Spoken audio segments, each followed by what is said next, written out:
Alors nous voilà sur le pont Saint-Louis et nous allons déboucher sur l'île de la Cité avec cette superbe cathédrale. On a un témoignage de l'ancien niveau du sol avant les remblaiements modernes.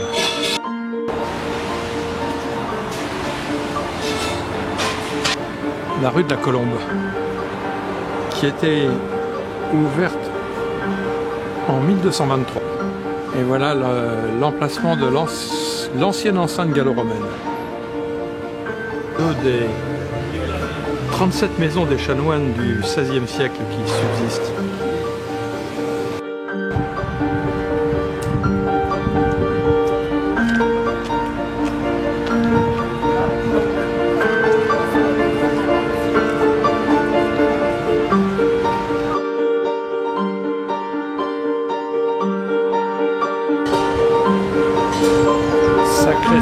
Sacré Charlemagne.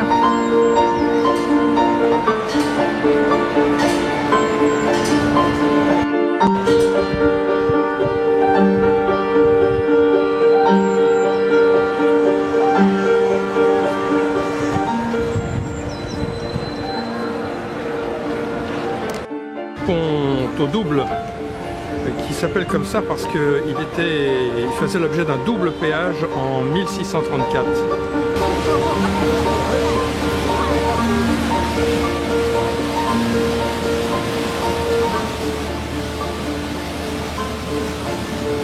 Le plus vieil arbre de Paris, c'est un robinier qui a été planté en 1602.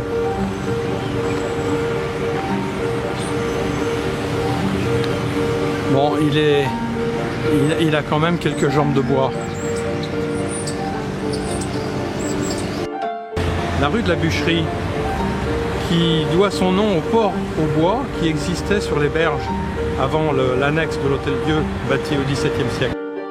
Voilà une librairie originale spécialisée dans les ouvrages impossibles à trouver ailleurs. Derrière cette fontaine Wallace.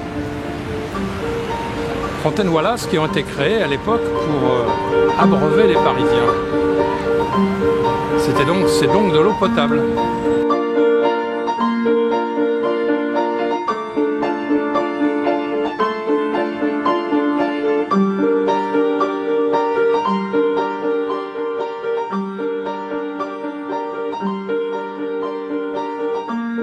Voilà une des plus anciennes maisons de Paris.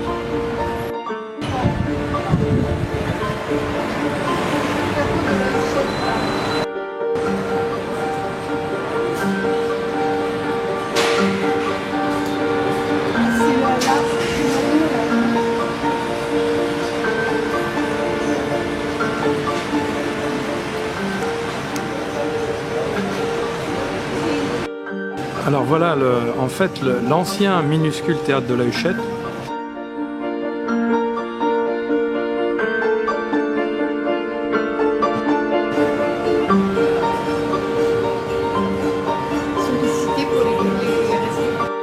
Alors ici, c'est plutôt cosmopolite.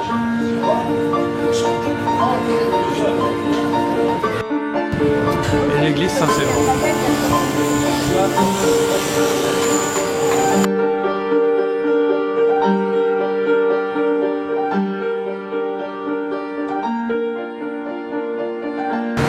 Voilà la rue Saint-Jacques qui était la via supérieure, voie romaine dallée de 9 mètres de large qui reliait Lutèce à Orléans. En outre, c'était le chemin utilisé par les pèlerins de Saint-Jacques de Compostelle au départ de Paris. Et on aperçoit dans le fond la coupole de la Sorbonne.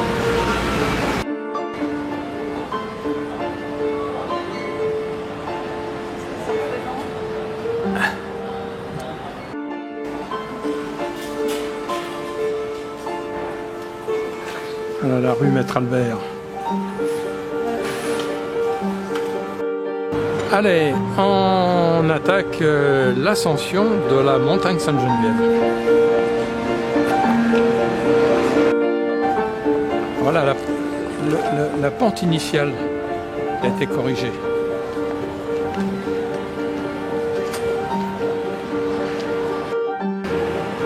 Voilà l'ancienne école polytechnique.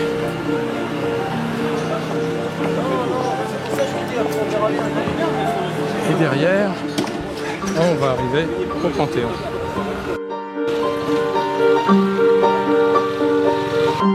Voilà l'ancienne fontaine Sainte-Geneviève reconstruite en 1910 qui était alimentée autrefois par l'aqueduc d'Arcueil. Alors voilà une des plus vieilles rues de Paris, la rue Lano, qui s'appelait en 1185 la rue du Puy-Certain. Très animée au Moyen-Âge, elle comptait 14 librairies en 1571 et la plupart de ces maisons datent de cette époque.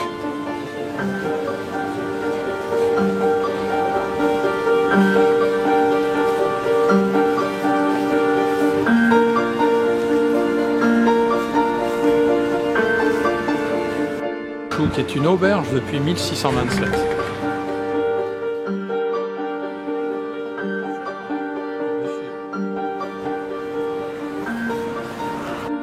Qui bute sur le mur du Panthéon. Là, la rue Laplace, c'est une rue du XIIe siècle.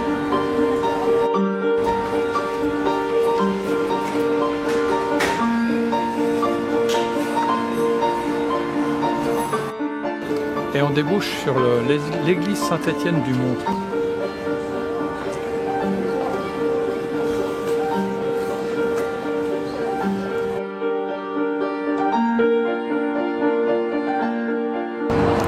Bon allez, c'est l'heure du repas.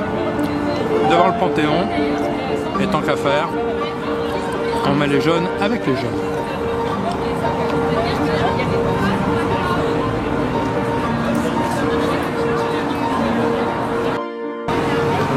Très gros travaux de restauration de la coupole du Panthéon. Bon, et attention, on est quand même à 61 mètres d'altitude. Voilà la vue sur la tour de Clovis en partie haute. C'est le clocher de l'ancienne abbaye Sainte-Geneviève. Voilà un important fragment de la muraille de Philippe Auguste. Ah mais bien sûr. Qui subsiste ici. Voilà.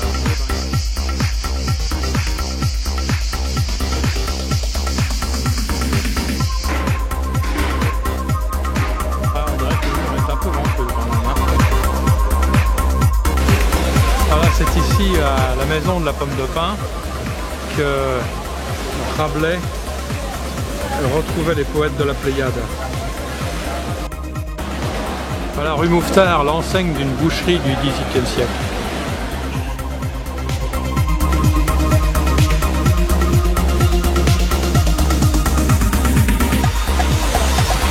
Mouffetard, une des plus anciennes rues de Paris moyenâgeuse, qu'on aura l'occasion de reprendre un peu plus bas. La rue du Pot de Fer. Alors c'était en fait un ancien chemin dans les vignes. C'était la ruelle des prêtres en 1554.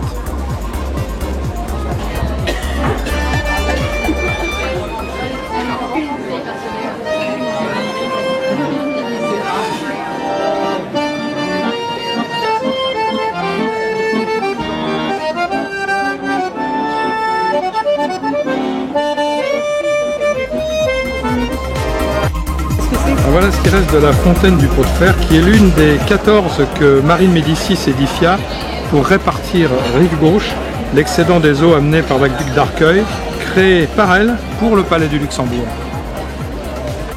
Rue Mouffetard.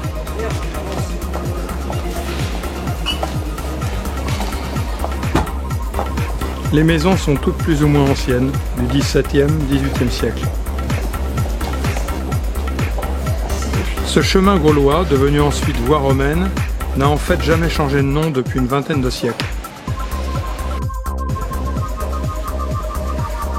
Voilà le passage des postes.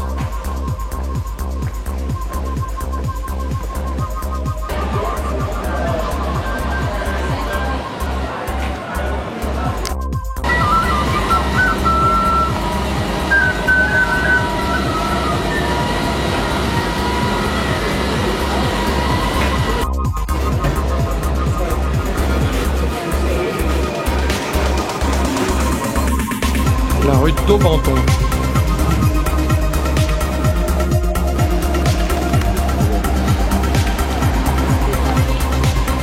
Et on est rue Sancier.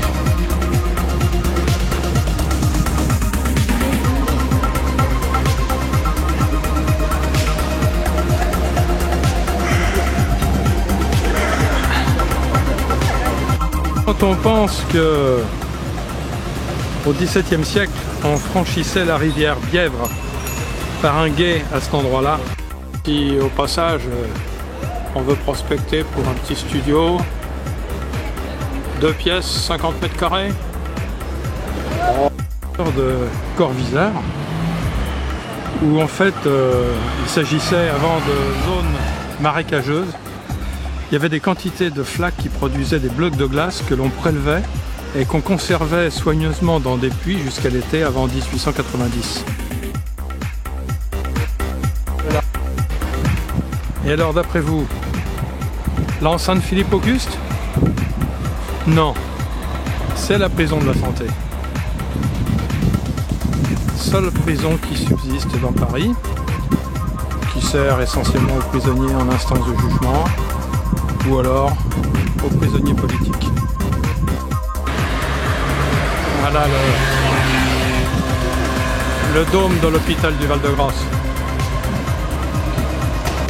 Ce sont 29 ateliers à structure en bois, construits en 1878, sur un terrain vague avec des éléments récupérés de l'exposition universelle qui venait de fermer. Elle hébergea notamment Picasso, Modigliani, Gauguin, Rodin et Maillot.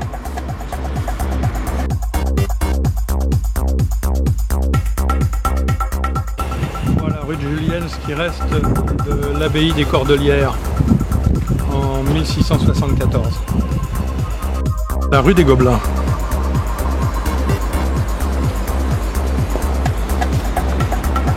Qui s'appelait rue de Bièvre en 1552.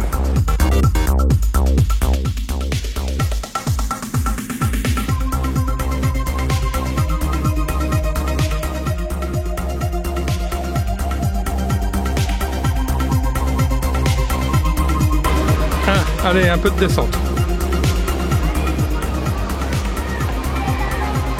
On est ici dans l'ancien jardin des Gobelins, qui était en fait un ensemble de potagers à la disposition du personnel de la manufacture des Gobelins. Le niveau actuel est donc pratiquement celui du niveau d'origine, et c'est le seul endroit de Paris où en fait le fond n'a jamais été remblayé.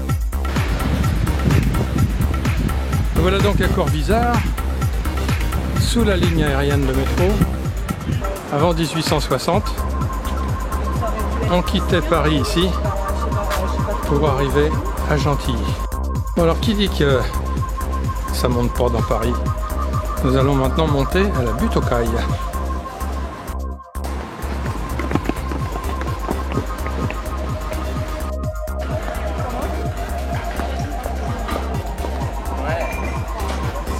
Voilà, c'est de cette place Verlaine où il y a la fameuse piscine de la butte aux Cailles qu'il y a eu le premier vol de montgolfière en 1783.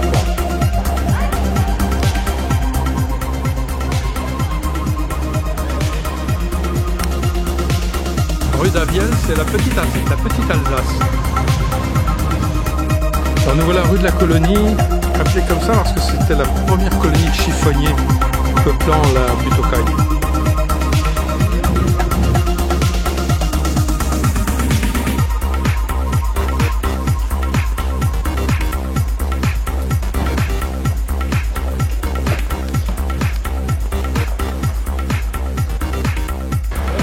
Et nous voilà au parc Montsouris.